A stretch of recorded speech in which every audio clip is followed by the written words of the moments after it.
Yeah, I thought it was really good just to see, like what it would be like. And like for people who maybe don't know, I think it would be like a really good experience. And like listening to the speeches and everything, it's been really interesting. So yeah, I thought it was a good experience.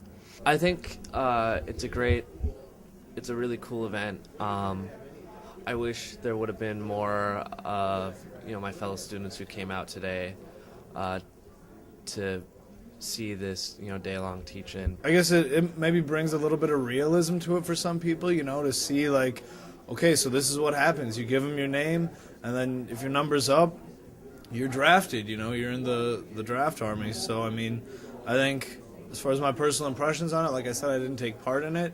But just kind of seeing it, I'm sure that it does bring a little bit of realism to some people. Yeah, no, I think it was really positive. I mean, it really hits you, to say the government does actually have this power.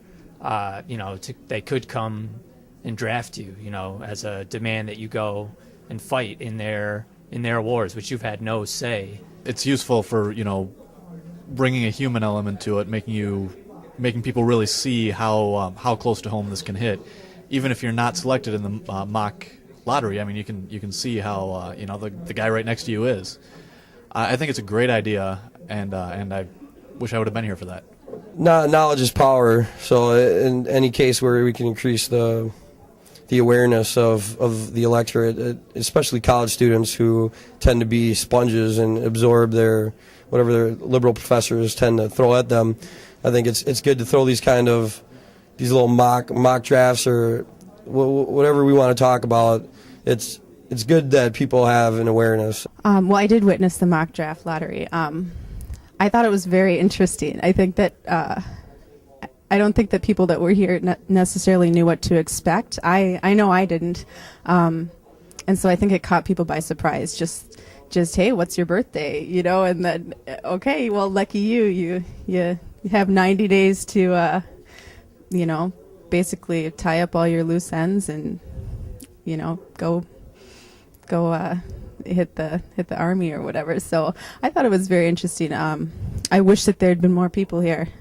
It has an immediate effect, but it doesn't get the job done as far as telling kids or people our age, peers, people that are older, that it is a problem, that this was a problem, and what's happening right now is a problem.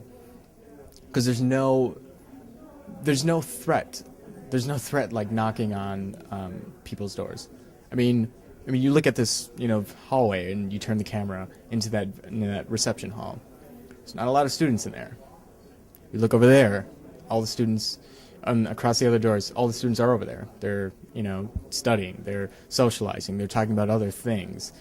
Guaranteed, less than 5%, 2% are actually have even thought about talking about the war and how it's affecting their lives. I was just listening to one of the vets speak and say, well, it would be more, I think that if we have a war, everybody should be mobilized for it. But, well, if we have a war, why doesn't everybody have a say in it? The only people who have a say are the president and the congressmen and women who oftentimes, say one thing to get elected, and then once they're in power, they'll, they send us to war. So I think it's undemocratic. I think, if we're going to have a war, why don't they give everybody a vote on it? They did that in Massachusetts, where I went to school for a while, and they had a referendum on immediate withdrawal that was on the ballot, I think, last November.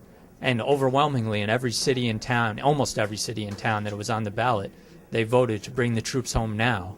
And if they did that around the country, I think, what the verdict would be. We would be out of Iraq in a flash, but they're not going to let that happen. So.